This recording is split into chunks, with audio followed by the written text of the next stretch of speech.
That is the most important thing. Be aware of how your mind is reacting due to causes and conditions. Anchoring yourself to the five senses is just to provide a very stable and solid set of reference points for your mind. If it's not with the five senses, what's it doing? The most important part of this practice is noticing what causes suffering. I found myself sleepy. And it's not sleep, sit. I didn't expect you to become sleepy in such a short session. Probably you didn't have enough sleep last night. I think the key thing you just said was, it is not about solving a problem. There's no problem to be solved in this practice. I got stressed to go around the senses. Is that normal? Yes, especially if you come from a focused mindfulness background. So many things to watch, so busy body. How can I ever get composed? My friends, welcome to episode 38 of Vibe with Venerables. 1 hour of live Dhamma and dialogue, where you get to talk directly to a respected Venerable. I'm Meng, co-founder of Buddhism-dot-net, and your host. Today, we're very lucky to once again have the highly respected Malaysian Buddhist master, Bhante Aggacitta, founder of Sansara Raka Buddhist Sanctuary, the first Theravada monk training center in Malaysia.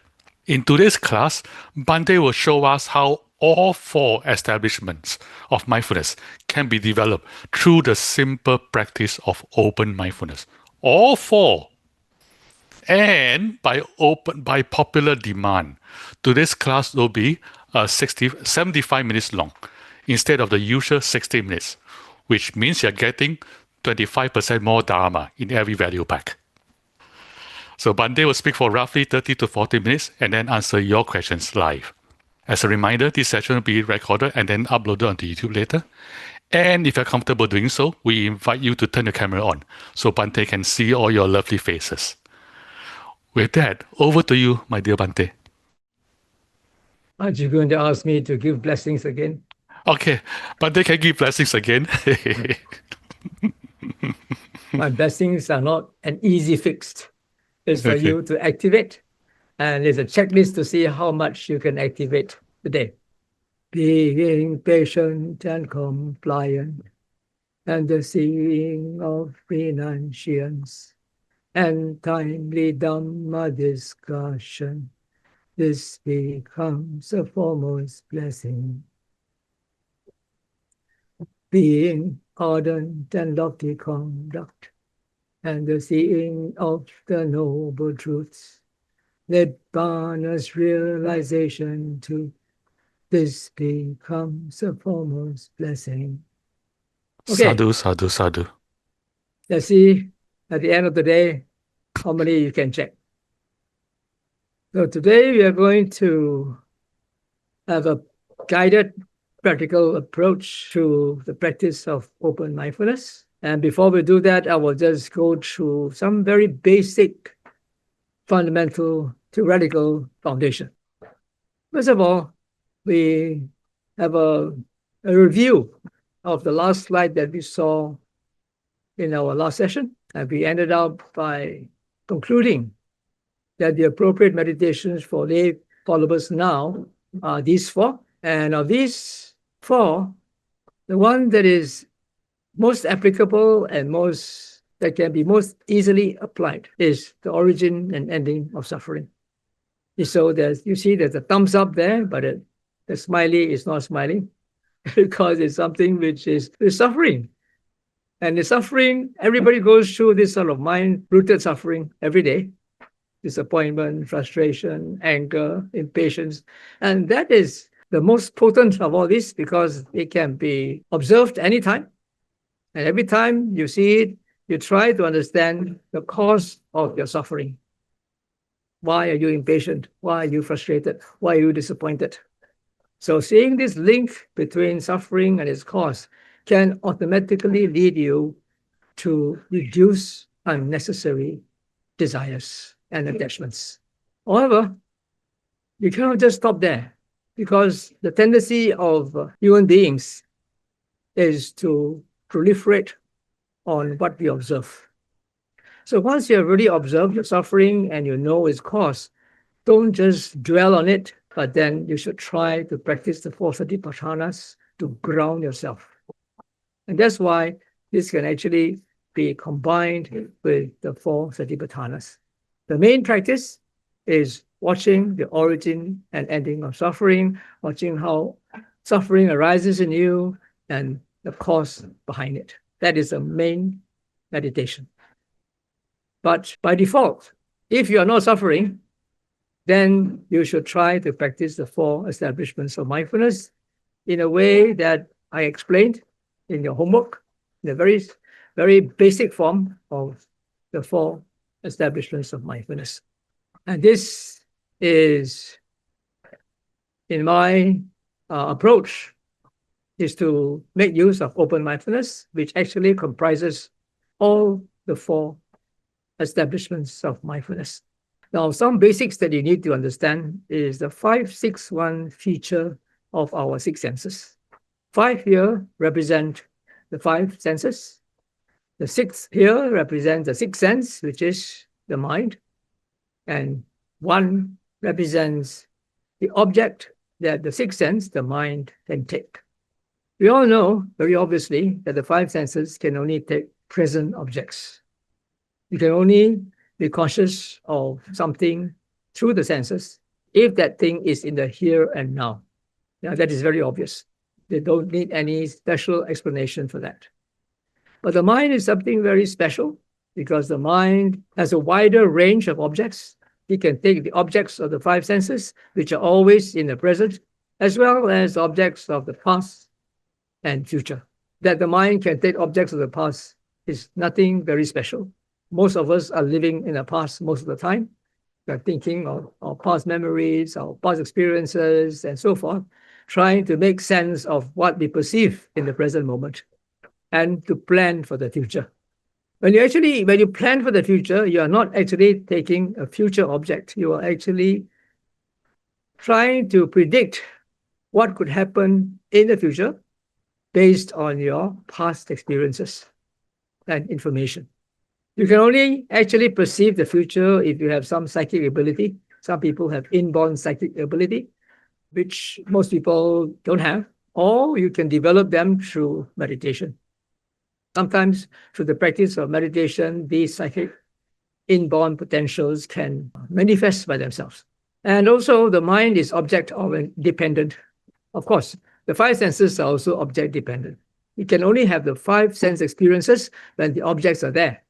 But the mind is special because if the mind does not have a neutral object to anchor on, it will indulge in its favorite pastime of ruminating, of reminiscing, of planning for the future, and so forth. Since the mind is object dependent, we have to give the mind something to do. Otherwise, it will get lost in all these idle, non-productive thoughts and mental activities. Even though the mind is so powerful, normally the mind can only take one object at a time. Although people say that you can multitask, modern scientists have shown that multitasking is just an illusion. Because when somebody is involved in multitasking, different parts of that person's brain are being stimulated one at a time, not at the same time. So this understanding of the 5-6-1 feature of the 6 senses can give us the key to how to compose the mind. And I make use of an acronym called ADA anchor. In the West, probably you will pronounce it as ADA anchor. But in Malaysia, if you pronounce it as ADA anchor, it makes more sense. Because in Malay, ADA means have, to have. And ADA anchor means to have an anchor. So what does this mean? First A is to accept the fact that whatever happens in your mind has already happened and happened because of causes and conditions. You may or may not be able to see these causes and conditions, but accepting the fact that they had arisen because of causes and conditions is the first step for you to go on to the next step.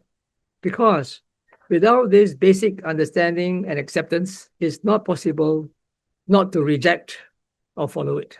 Normally, when we catch something happening in your mind and we don't like it, we try to reject it, try to push it away.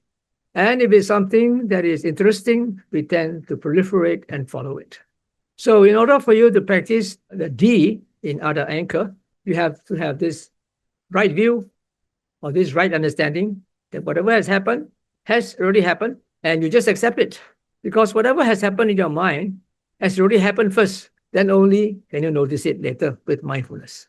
There's nothing else you can do about it. It's already happened. The only thing you can do is just observe and try not to react, which is don't reject, don't follow. And then what do? You change your subject. Abandon it. Don't think more about it. And you try to anchor your mind to one single object. Many people nowadays are doing mindfulness of breathing. And so that is a single object that you anchor your mind to. And that's where you can get static serenity. Static in the sense that you are just watching one single object and your mind becomes calm because it's no longer involved in all those mental activities that are distracting its attention. So this is called focused mindfulness practice, focusing on one single object. In the practice of open mindfulness, we have dynamic serenity. Instead of anchoring the mind to one single object like the breath, we anchor the mind to the five senses. We saw earlier that the five senses are always in the present.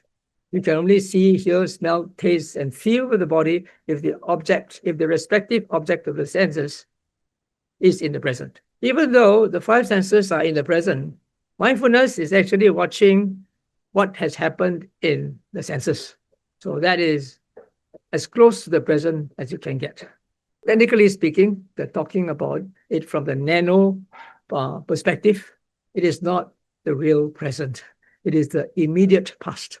The eye sees something first, and then mindfulness is able to be aware that seeing has occurred. The mind thinks of something first, and then mindfulness is able to be aware that thinking has arisen.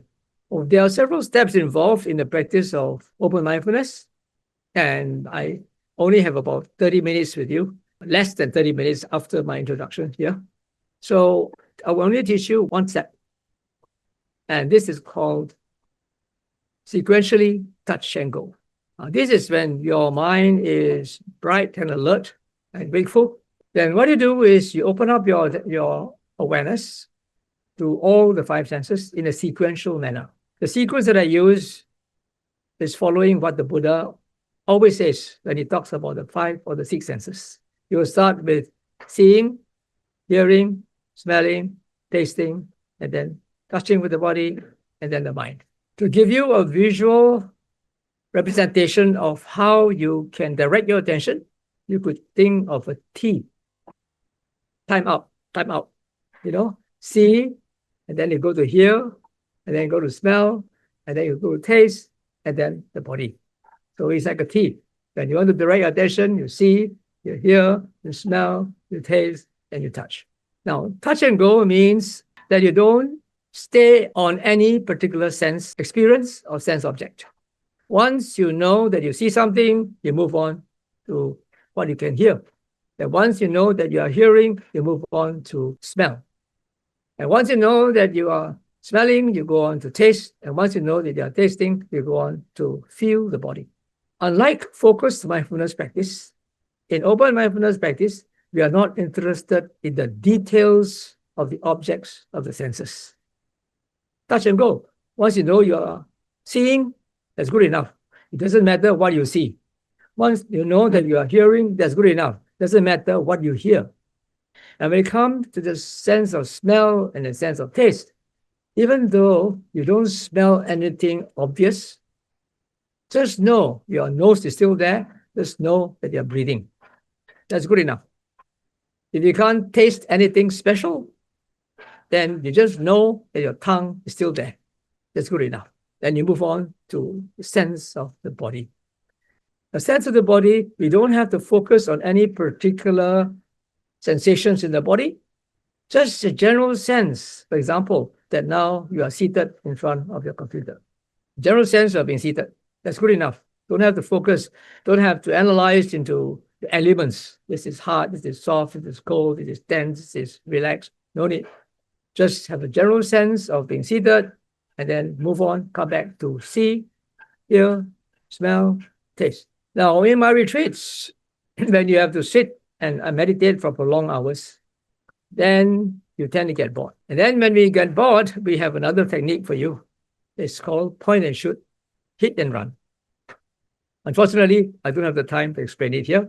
If you want to know more about it, you can go to SoundCloud and then look for my meditation retreat talks, where I explain that in detail in a very sequential manner, because it's a 10-day retreat. I will explain things one day and then the next day and the next day. All right, giving you time to get used to the method before I move on to the next step. Now, this is serenity, because you are just trying to anchor the mind to either a fixed object, if you're doing Anapana, or if you're doing open mindfulness, anchor the mind to the five senses, which are always in the present. So you are as close to the present as you can get. However, for the base, if you want to practice insight meditation, after your mind has composed, then we have to modify the other. So the first A remains the same. You still need to have acceptance that whatever happens in your mind is a product of causes and conditions. Whatever has happened has already happened.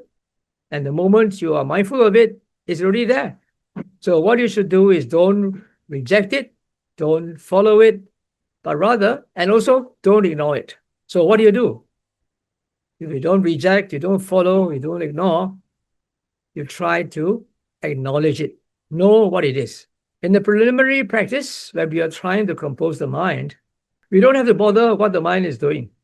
As you rotate to the five senses, the mind will run off. Wonder, think of this, think of that. If you hear something, you start to think of what you heard. If you see something, you start to proliferate on what you see. We try not to know what the mind is doing at that point. The first stage is just trying to get used to the sequential rotating of the five senses. See, hear, smell, taste, sit. See, hear, smell, taste, sit. See, hear, smell, taste, sit. You do that, and then as you do that, the mind will become calmer, more composed. There will be less and less thoughts. The thoughts will become spaced further and further apart. Initially, there may be many thoughts, but practicing this sequential rotation of the five senses is like a firewall, because you got no chance to think. Once you are aware of a particular sense experience and any thoughts intervene, you can immediately move your attention to the next sense, and then the thought will be gone. So even though the thoughts may intervene in between the senses, if you keep on faithfully rotating to the five senses sequentially and at a regular pace, then the thoughts will eventually reduce in quantity and also in terms of frequency. So when that happens, when the thoughts are spaced further and further apart, that's when we apply this second version of our anchor, where we try to acknowledge what the mind was thinking about. What's the mind doing? How is it reacting? How is it responding? That's when you actually start to practice insight, to understand how the mind works. And the first step is just to compose the mind. It's just like the focused mindfulness practice. It's just that you open up your mindfulness to more objects than just one. And this is also very useful because, as you saw earlier, mindfulness of breathing was taught by the Buddha for a yogi who is in a secluded, quiet place and who is seated. Whereas what I'm teaching you now, open mindfulness practice, it can be practiced anywhere, anytime. And since you're supposed to open up your awareness to all the five senses, you don't close your eyes. There's not one single sutta where the Buddha specifically and explicitly asked the monks to close their eyes, even for anapanasati or mindfulness of breathing. If you train your mind to practice only when the eyes are closed, then you will not be able to practice when the eyes are open most of the time during the day. So this is a training for you to be able to put this into practice in your daily life.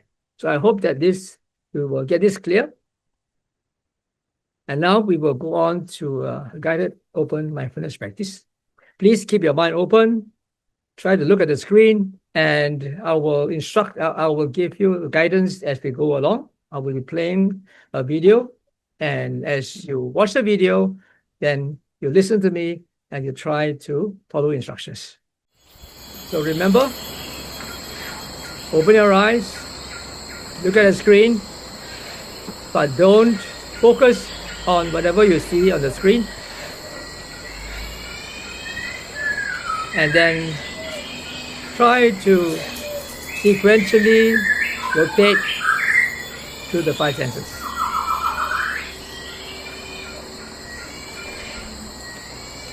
See, hear, smell, taste, sit, see, hear, smell, taste, sit, see, hear, smell, taste, sit, see, hear, smell, taste, sit, see, hear, smell, taste, sit, see, hear, smell, taste, sit, see, hear, smell, taste, sit. So please continue to rotate to the five senses by yourself. You can mentally label in your mind as you rotate to the five senses.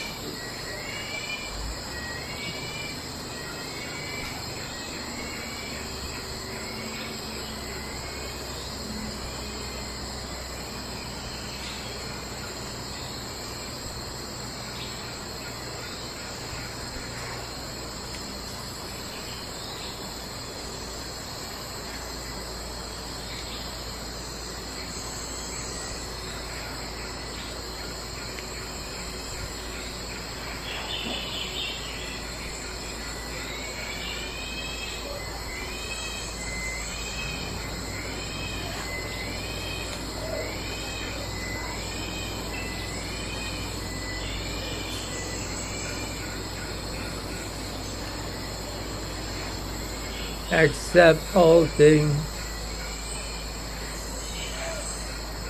Don't reject, neither follow them. Abandon them. Anchor mind to the five senses.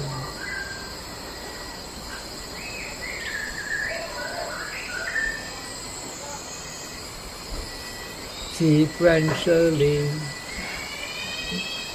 touch and go at the five senses.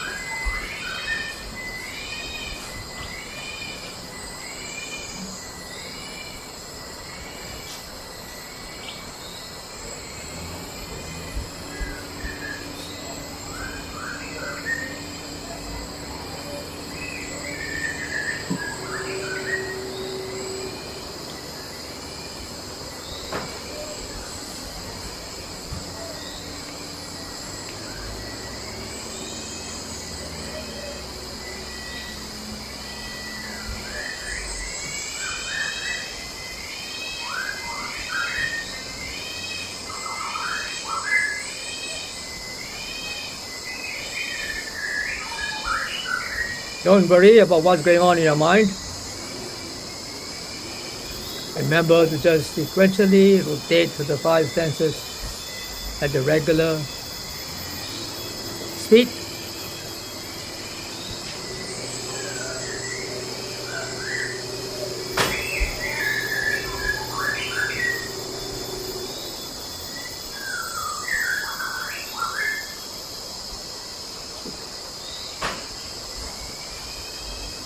Remember to just touch and go.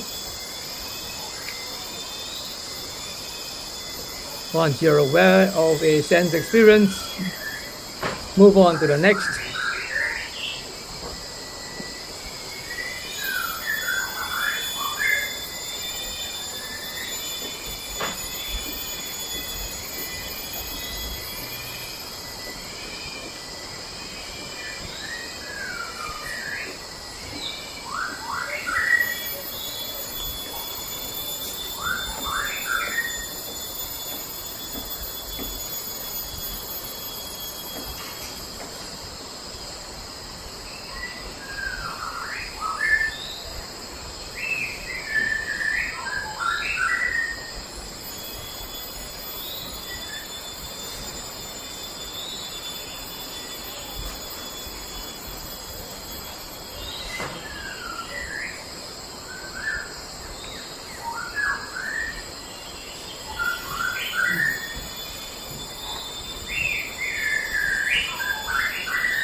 Try to keep your eyes open.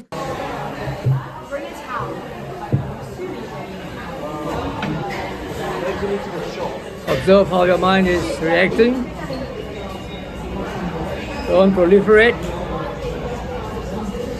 Don't focus on what's happening on the screen.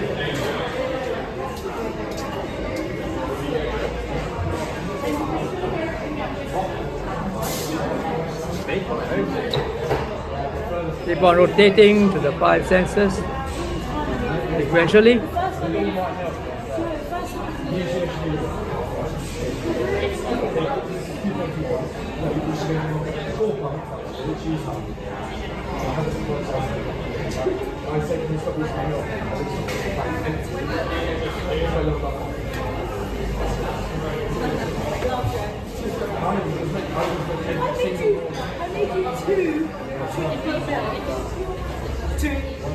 Whenever I have it myself, I'll finish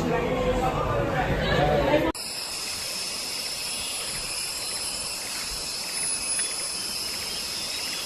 Observe how the mind changes and the senses are exposed to different stimuli.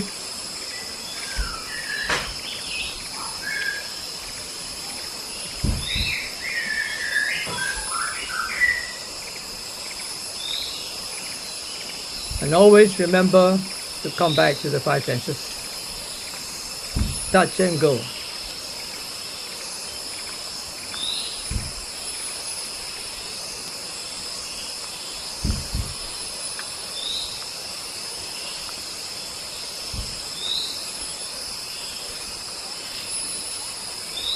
If you are not interested in the details of the sense objects,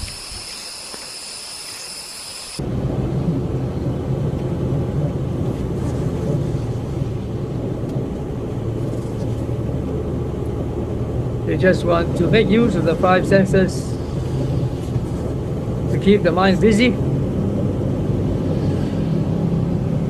so that it doesn't have time to indulge in its favorite pastime of ruminating, proliferating, planning for the future, daydreaming, and so forth.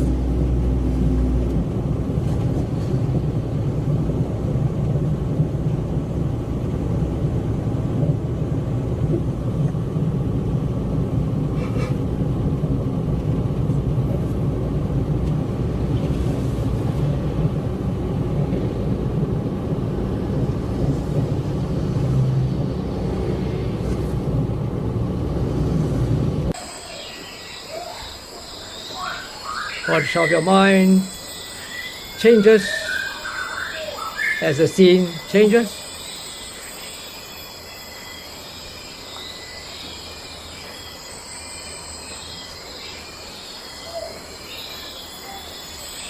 Observe any feelings that are happening in your mind. But always come back to the five senses.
Accept all things.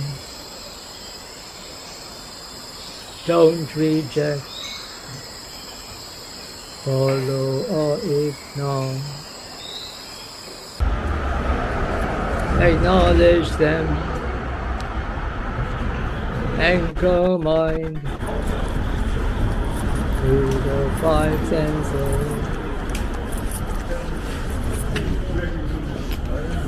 Sequentially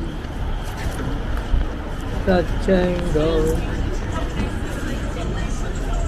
at the five senses.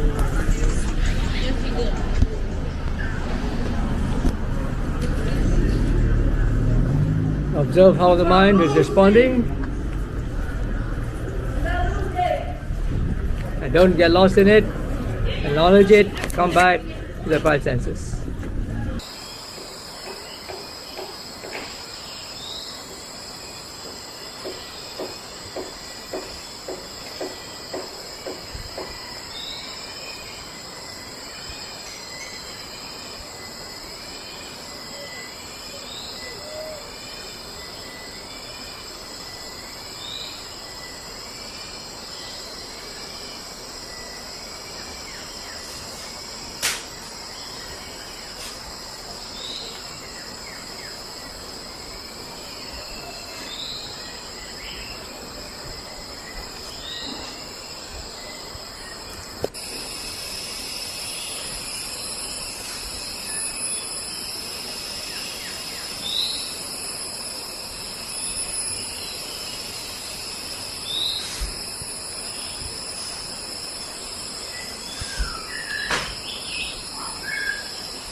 Accept all things. Don't reject, follow or ignore. Acknowledge them. Anchor mind to the five senses.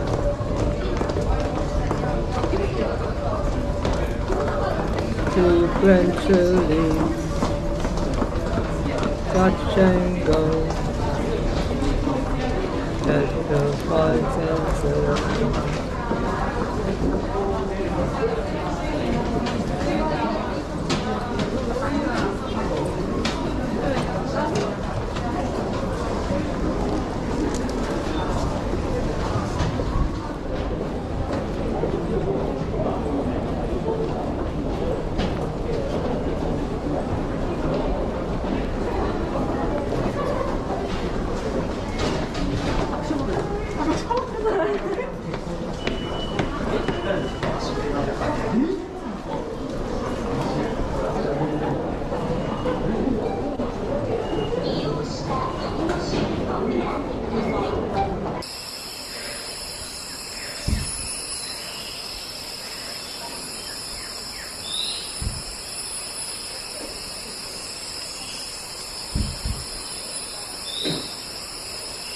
Observe the feelings in your mind.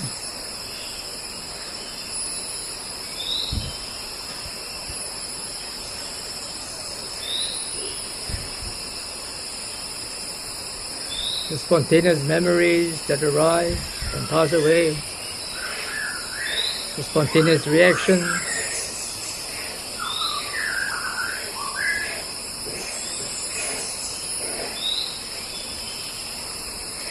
But always remember to come back to the five senses.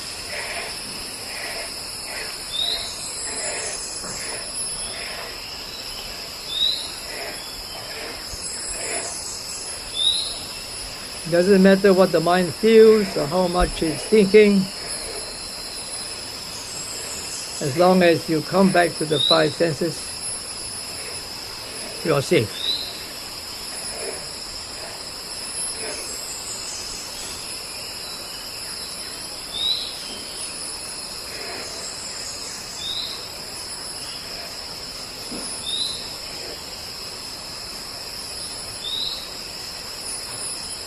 Five senses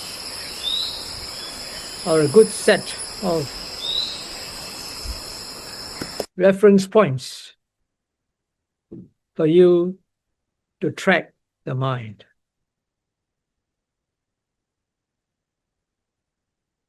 What the mind is doing,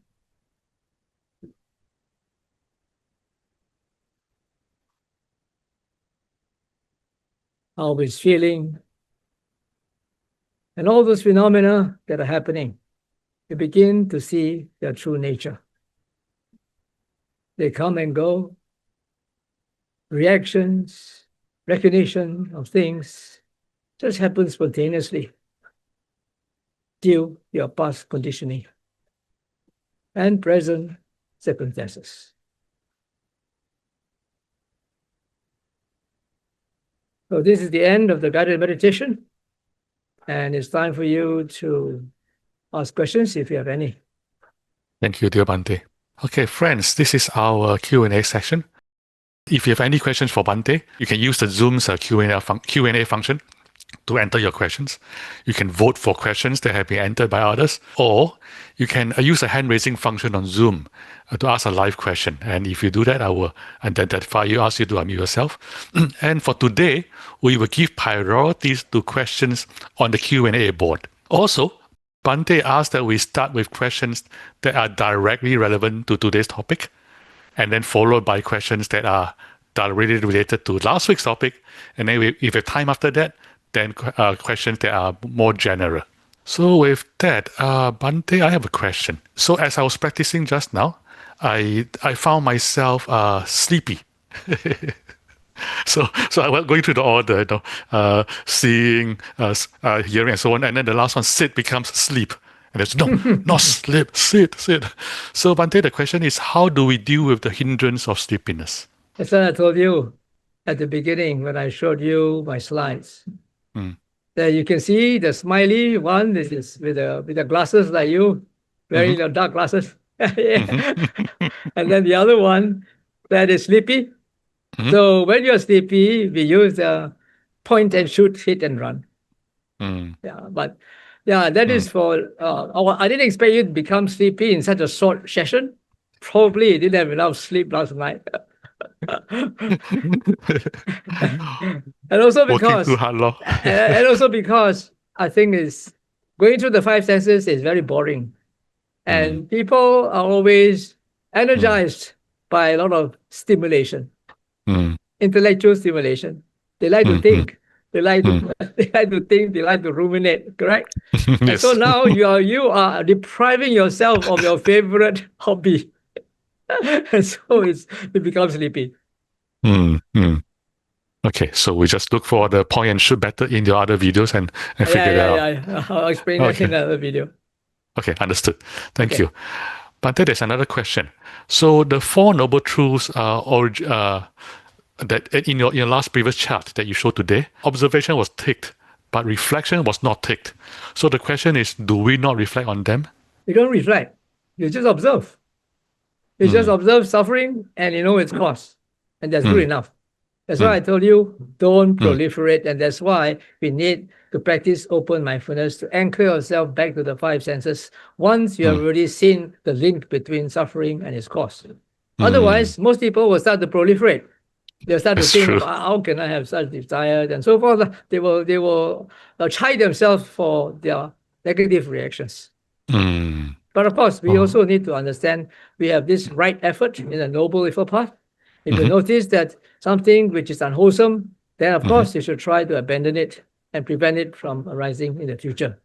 Not just accept all things, like I said just now, and accept all those defilements of yours and follow them. Understood. Okay, yeah, that's very useful for me. Okay, so the next question, let's see. If we keep our eyes open and keep rotating on the five senses, can that allow entering into deeper Samādhi and Jhāna? Yeah, of course. You can get into jhana. Oh, just by rotating the senses. Yeah. Because they initially use labeling. See, hear, smell, taste. That is vitaka, right? Vichara. Yes, correct. After you rotate to the five senses, then you try to hold on to it to actually experience rather than just repeating like a parrot. Right? Sometimes you repeat until it becomes like a parrot. And while you're repeating, see, hear, smell, taste, sit, you are thinking of something else. Correct? Yeah. So I usually will tell my yogis, once you feel that is happening, then you should try to put more attention on the actual experience rather than the recitation. And then if you're already comfortable with that, of going through the sequence, drop the labeling and just focus on the experience. But then the mind is very tricky. The mind is always not always in the same state all the time. It's always changing. So you have to look at your own mind state. That's when you have to look introspectively, retrospectively, to look at your own mind state and to adjust accordingly. Sometimes when it's very wild, you need to label. Sometimes when it's already settled and it starts to treat that as a mantra and it starts to think of this and that, you drop the label and you focus on the actual experience. Right. So Bhante, if I just try to, I'm just repeating you so that we can understand it correctly. We start with what you just said, like rotating through the senses, and then if it's skillful at some points to start labeling, we label, and then later we come back to rotating again. Is that a correct representation of what you just said? So we start with rotating, right? Eyes, seeing, hearing, smelling, and so on. Yeah. And at some point, when if it's more skillful to start labeling stuff, then we start labeling. No. That see, hear, smell, taste is a labeling. Oh, it's a labeling. Labeling. You drop the labeling means you just direct your attention to the eyes, to the ears, to the nose, to the tongue, and to the body. And then let's experience directly. Yeah. Okay. Thank you. Okay, let's see. We have this question. I can't seem to smell or taste anything. Is it just knowing? Is just knowing good enough? And then this person also say, I have tinnitus. How can I get around it? In my introduction just now, I already told you, if you cannot smell or taste anything obvious, don't worry. Just know that your nose is still there, your tongue is still there. That's good enough. Let me check now. Yes. Okay, so And just knowing. For tinnitus, you see, a lot of people having tinnitus have this problem because they don't like the sound. They're trying to push away the sound. But if you accept the fact that it's there, it's something that's part of your life, then don't bother about it. Because just now, when we were watching the video, there is sound all the time. Yes. If you're open your eyes, you're seeing all the time. You're hearing all the time. When you're rotating to the senses, what you are putting your attention on at that particular moment is there, but other things are also there in the background, but you don't pay attention to them. Correct? Correct. So it's the same thing. Even you have tinnitus, doesn't matter. When you come to the sense of hearing, know that it's there. When you go to the sense of tasting or sitting, then you move your attention there, even though the tinnitus is still in the background. Accept. That's the most important thing. Okay, accept. Okay, thank you. So Ada, Yeah. Yeah. Okay. I add that question. I'm kidding. So the busy movies here are hard to concentrate on, as opposed to the calm forest movie. This person asks why. This is to show you how your mind reacts to different stimuli. Mm, Yeah, you can observe how your mind reacts. The mind is clinging to the peaceful surrounding of the forest and insects and the birds. But then when you get into a noisy environment, then because of attachment to the sound, to what you felt earlier, there is an immediate reaction, right? So that is the whole purpose of open mindfulness practice. Is first of all to stabilize your mind, to compose it. And once the mind is composed, then to watch what's going on in the mind. How is the mind reacting? How is the mind responding? What is the cause of our suffering? Your dislike is the cause of our suffering. That's why you don't like it. I mean, that's why you feel unpleasant. Right. Because you cannot get what you want. Right. I see your point, Bhante. If I again, I'm trying to clarify it. So the sensation of sound and sight. So the cityscape versus the forest. It's still just sound and sight. Yeah, but there's a mind that reacts to it. Correct. Right. And that is the cause of suffering. And so Right. therefore part of it is just being aware of this reaction in the mind. Correct. Right. Okay. In fact, that is the Thank most you. important thing. That's the most Being important. aware of how your mind is reacting due to causes and conditions. That is the most important thing. Anchoring yourself to the five senses is just to provide a very stable and solid set of reference points for your mind. If it's not with the five senses, what's it doing? Right. It's doing something else, right? The moment you catch it, you come back again, and the moment it runs off, you can catch it again. Right. Again, if you don't mind me repeating the most important part of what you just said for clarity's sake, the most important part of this practice is noticing what causes suffering. Yeah, correct. That's right. Okay. Thank you, dear Bhante. Okay, next question. Do you pause to watch your thoughts and then accept and discard, then go to the senses, seeing, hearing, smell, and so on? So the question, do you pause to watch your thoughts? See, and then you accept?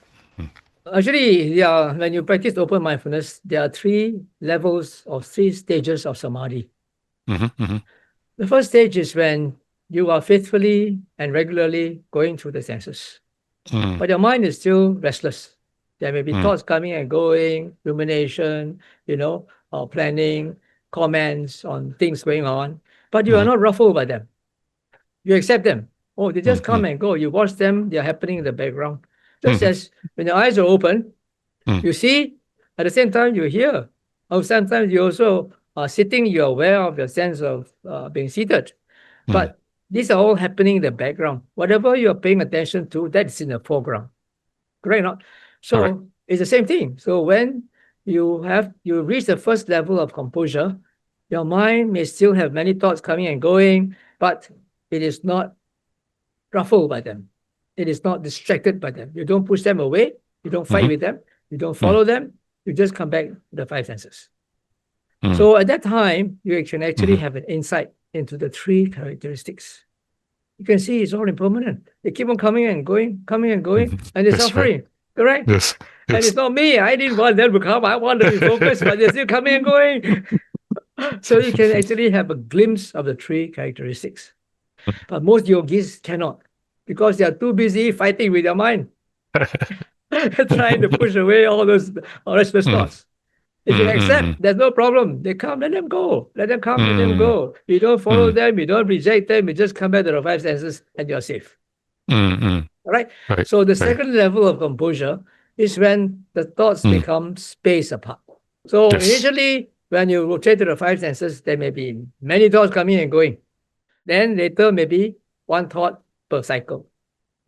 Or two thoughts per cycle, one thought per cycle, one thought in 2 cycles, one thought in 3 cycles. So the thoughts will become less and less and less. So that is a time when you can actually look back at how the thought, how that reaction arose due to causes and conditions. Before that, don't try to look at how they arise, because there are too many of them. They are so enmeshed together. You can't even separate one thought from another. So how can you see the cause and condition? It's not possible. Right? So that is the second. The third level of composure is when there are no more thoughts. There's just awareness of the five senses.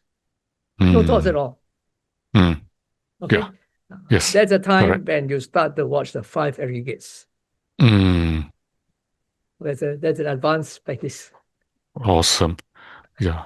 Once I was in the sitting with a master, and master asked, "Do you have thoughts?" I said, "I think so." I'm kidding.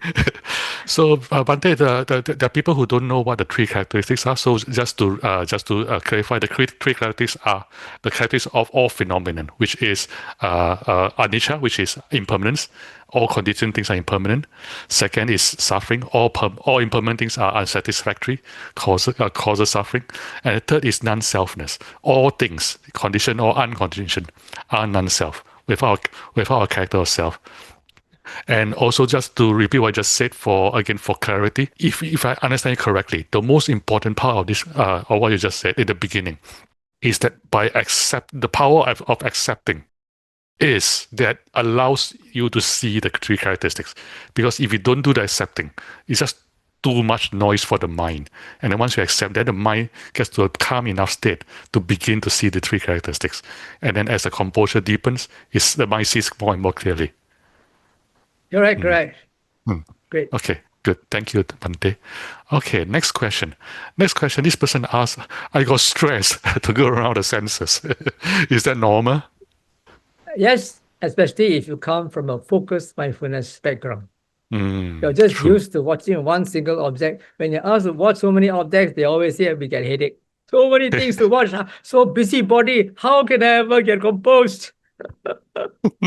That is a most common complaint of people who come from the focused mindfulness practice. Another thing is those who come with a closed eye meditation practice. Ask them to open their eye, they will start to complain. So many distractions. How to meditate? Correct? Yes. It's mean to say, if you practice closed eye meditation, the rest of the day you don't have to meditate. You got a good excuse. Oh, yeah. You're right, Meng and Thai. Yes. So what to do for these people? Like they get stressed. Yeah. No, this one is a matter of getting used to it. I see. So just keep doing this. Yeah, basically. just keep on. Okay, good. Okay, let's see. Next question. Okay, this is interesting. This person asks, I noticed that when focusing on seeing, I tend to turn my head around to look for a handle equivalent to ensure that I'm actually indeed seeing.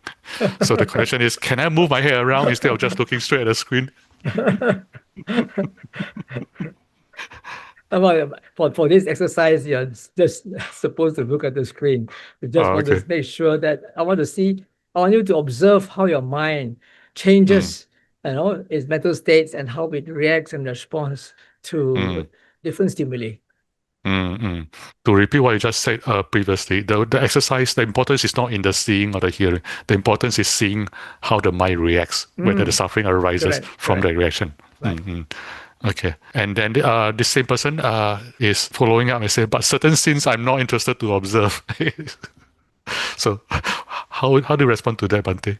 It doesn't matter. Whatever scene it is, if you're interested to observe, that means you're already inside it. Whatever scene it is, it's just seeing. See, hear, smell, taste, If you are looking more into it and you're trying to figure out, you're thinking already. I see. Good point. So same thing, right? Again, just using observation, using sensory data as a key to understanding how is my mind reacting. Right. So it's not whether interested or not, it's my reaction to that. I already told you we are not interested in the details of the sense objects.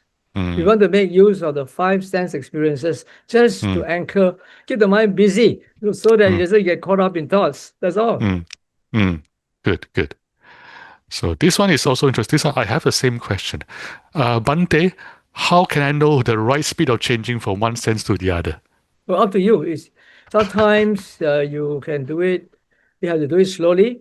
But if you do it, how to know whether your speed is correct? If you stay too long at an object, then you start to ruminate.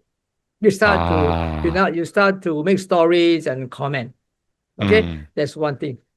Now, in our meditation retreats, I try to tell my yogis to practice defocus open mindfulness. Unfocus.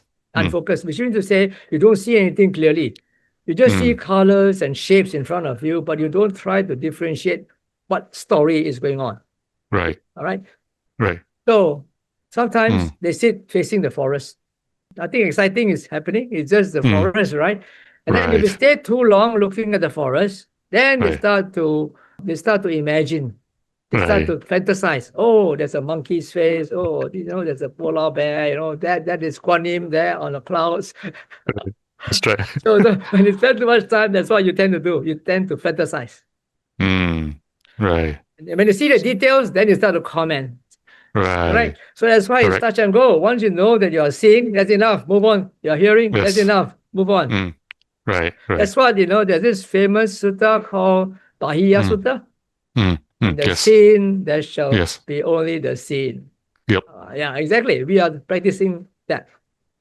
Oh, that's powerful. In the seen, there's only the seen. When the heard, there's only the heard. In the sense, there's only the sense. In the cognized, there's only the cognized. Right. Thank you. Thank you. Oh, yeah. So, defocusing, blurring out. I'm going to call it the blur like sotong exercise. So, those of you who are sotongs, you are the best meditators. I'm kidding. Don't do that.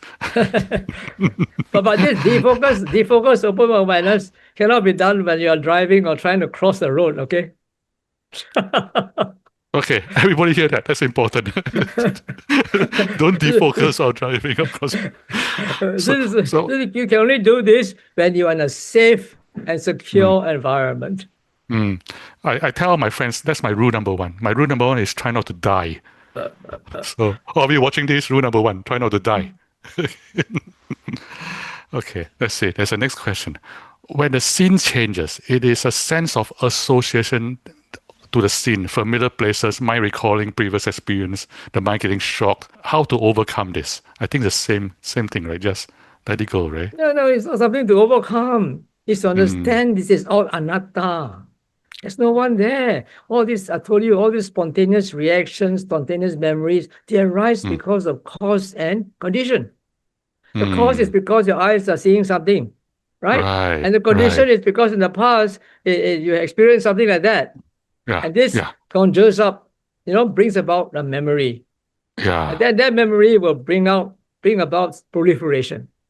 So we don't follow through all that. The moment you realize it, you come back to the five senses. The moment you realize it, you come back to the five senses.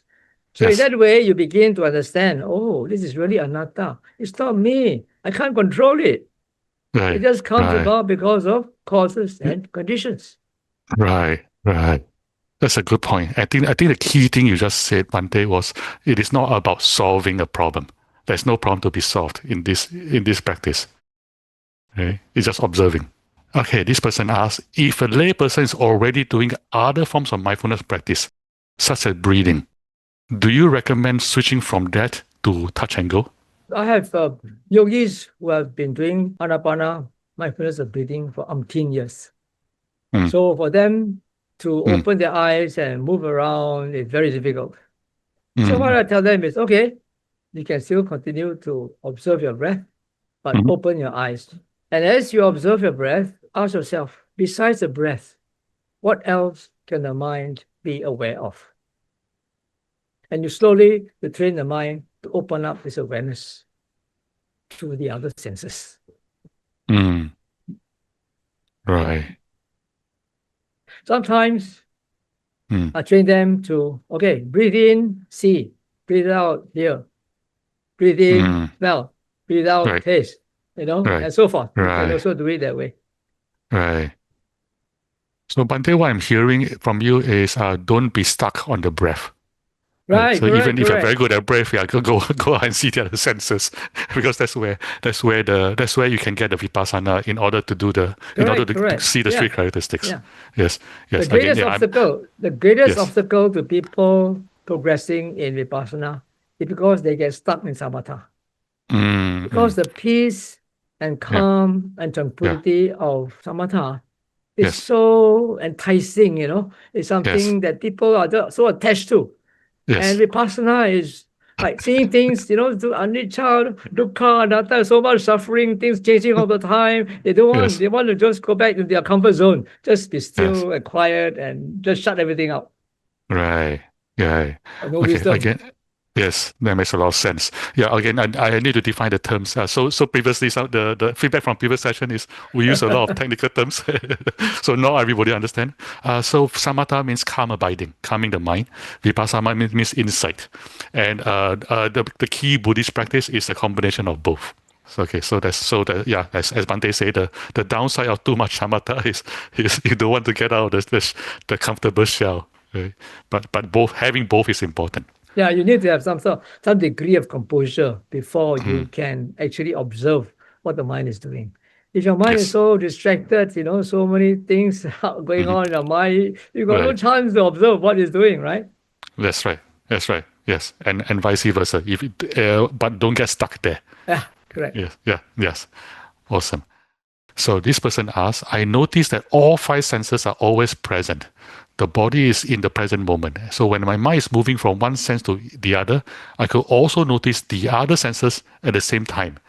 And so it became difficult to start just to focus on one. When I went to my eyes and noticed hearing, I also noticed my body at the same time. So should I try to focus on each sense or just be present with all senses? Oh, you can do that. You can jump the gun and go.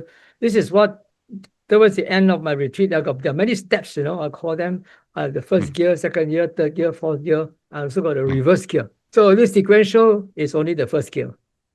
When you're going up, a slope, a very steep slope, you use sequential when your mind is very restless. All right. And then when it's getting to be more composed, then you go to free and easy. Free and easy, touch and go means you don't go sequentially anymore. You just allow the mind to pick up whatever it wants to that is happening in the senses. Okay? And then you go on to the next one. If you're already skilled in that, you go on to the spider web. The spider web is like a spider in the center of a web. Right? You stay in one place. And then whatever is happening, whenever an insect gets caught at the periphery of its net, the spider would immediately go to that insect and catch it, then tie it up, and then come back to the center, wait for the next one. Right. Unless it's hungry, then it will start eating it. Otherwise, it will come back and wait for the next one. So we do the same thing. You put the mind at one place. Wherever you think or feel the mind is. Sometimes people feel it's up here. Sometimes people feel it's up in the chest or in the heart. Most people don't know. If you don't know, you just put your attention in space. All right, not focusing on any particular object, that's in space. And then whenever the mind gets pulled by any sense base or sense object, then you notice it, you come back. Notice it, you come back. Notice it, you come back. Right? So eventually, while you're doing that, the mind will eventually figure out. It's so troublesome to go and come back. Why not I just stay here? And let whatever happens, happen. So it will just stay at one place, and it's as if everything is happening all at once. Like you are in the sea, in an ocean, surrounded by a sea of sense impressions. Okay, so that is a time when you don't need to go rotating to the five senses. You just stay there. Just stay there and ask yourself, what's the mind doing? What's the mind aware of? Yeah, that's all. Awesome. Okay, as long as you don't get caught up in thoughts. Yes, don't get caught in thoughts. Thank you. Yeah, that's a key point. Thank you. Also, and the touch and go practice, there's one place not to do it, which is at the bakery. Don't touch and go. No. I'm kidding, Bhante. Okay, Bhante, we have time for one last question. So in the present time, in the brain-intensive lifestyle, is there any tips to manage unnecessary thoughts day to day, like anxiety, desires, and so on? Go back to the five senses, I told you the mind is object dependent. If it's not busy with the five senses, it's caught up in its favorite pastime. Being anxious, being depressed, fearing for what could happen in the future, ruminating about things, about resentment, about things that were past. That's what the mind does. and make you Yes. suffer. Yes. Actually, Bhante, I want to ask one more question. This is from the past that some our viewers sent to us, and I want to close with this one because I also want to know the answer. Bhante, how do we recollect Buddha, Dhamma, and Sangha? Is it by chanting the Pali scriptures? So if you look at the references that I gave you, right? You go to that particular sutta, it will show you what to do. It's like, for example, chanting the Itipiso, that is for recollecting the virtue of the Buddha, chanting Svatkato, Bhagavato, Sangho, the one about the recollection of the Dhamma, and then the Sangha. Also, you have this typical Pali chanting. Yes. All right. And also for the others, also, if you look in the references that I gave you, it is stated there how you do it. Okay, so the chanting is the right thing to do. Yeah, it's already there. Okay, thank you, dear Bhante. Okay, I think that's all we have time for. Thank you, dear Bhante. That was so educational. Bhante, can we invite you to close with a dedication? Oh, okay. Another checklist for you. How many That's you right. have, you have activated. Yes. Okay. When contacted by worldly ups and downs, his mind is not shaken. Sorrow, lust, dust free and secure. This becomes a foremost blessing. Having done those things such as these, everywhere they're not defeated, everywhere they get well-being. Of them, this is the foremost blessing. Okay, how many did you activate today? Me, I try to activate all of them. That's a good boy answer. Such a good boy. So, my friends, thank you, Bhante, for being with us. My friends, let's bow to our teacher. Thank you so much. You are so awesome, Bhante. We're going to miss you, and we hope you'll come back to this program so we can have you again. Friends, as a reminder, this recording will be uploaded onto the Buddhism.net YouTube channel. Like and subscribe. If you'd like to show your appreciation to our teacher, and you show your gratitude, you can make a donation directly to Sasana Raka Buddhist Sanctuary. We'll be sharing the link by chat and by email. In May, we'll be celebrating Vesak with not one, but 5 masters. You get 5 masters for the low price of 1. So don't miss that. Again, we'll be sharing the link by chat and email. And then you may ask, wait, how do we top having 5 venerables? How about 6 venerables? So from July to September, join us for Venerables, where we have 6 venerables from Sarvasti Abbey, helmed by the amazing Venerable Tupten children. And they will guide us on the 3 higher trainings. So registration is open. Again, we'll share the link. With that, my friends, may we see you in May. Thank you.